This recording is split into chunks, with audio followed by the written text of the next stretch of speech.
नमस्कार, मेरो नाम सावित्रा नेपानी गेवाली हो। मेरो घर पाल्पा जिल्ला बनासकाली गाउँपालिका 3 मुस्लङ खोलामा हो। म एक पशुपक्षी पालक साथसाथै कृषक हुँ। मेरो विगत 8 वर्षदेखि यो पेसा अपनाउँदै आएकी छु।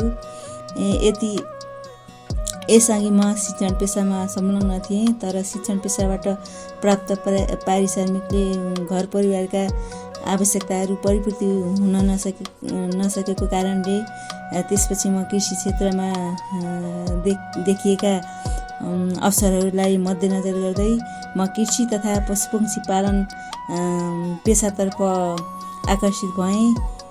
यही पेसा अपनाएँ।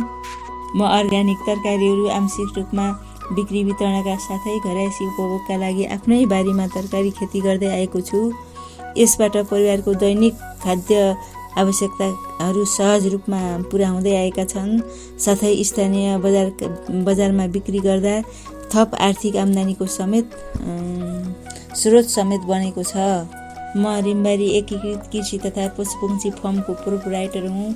म कुखुरा पालन, बाख्रा पालन, भैँसी पालन सहित समग्र रूपमा पशुपक्षी पालन पनि गर्दै आएको छु। हाम्रो घरमा भैँसी, बाख्रा पालन गरिन्छ, जसबाट हामी निरन्तर आर्थिक आम्दानी गर्दै आएका छौँ। साथै नजिकैको बजारमा दैनिक रूपमा केही लिटर भैँसीको दुध बिक्री गरी मासिक रूपमा थप आम्दानी पनि गर्दै आएको छु। हाम्रो घरमा मौरीका घरहरू पनि रहेका छन्। यसबाट मौरीले उत्पादन गरेको मह घरैसी उपभोगका लागि मात्र प्रयोग गरिन्छ। त्यसैगरी हाम्रो घरमा केही जोडी परेवा पनि रहेका छन्, जुन व्यवसायिक प्रयोजनका लागि नभई घरको सुन्दरता र शान्तिको प्रतीकका रूपमा पालिएका हुन्। हाम्रो घरमा एउटा भोटे कुकुरको छाउरो पनि रहेको छ।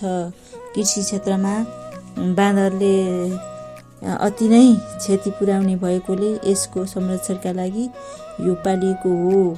हाल हाम्रो 3वटा कुखुरा फर्म सञ्चालनमा छन्। थप जानकारीका लागि तपाईँले हाम्रो रिम्बारी एकीकृत कृषि पशुपक्षी फर्ममा अवलोकन गर्न सक्नुहुन्छ। हस्त, धन्यवाद।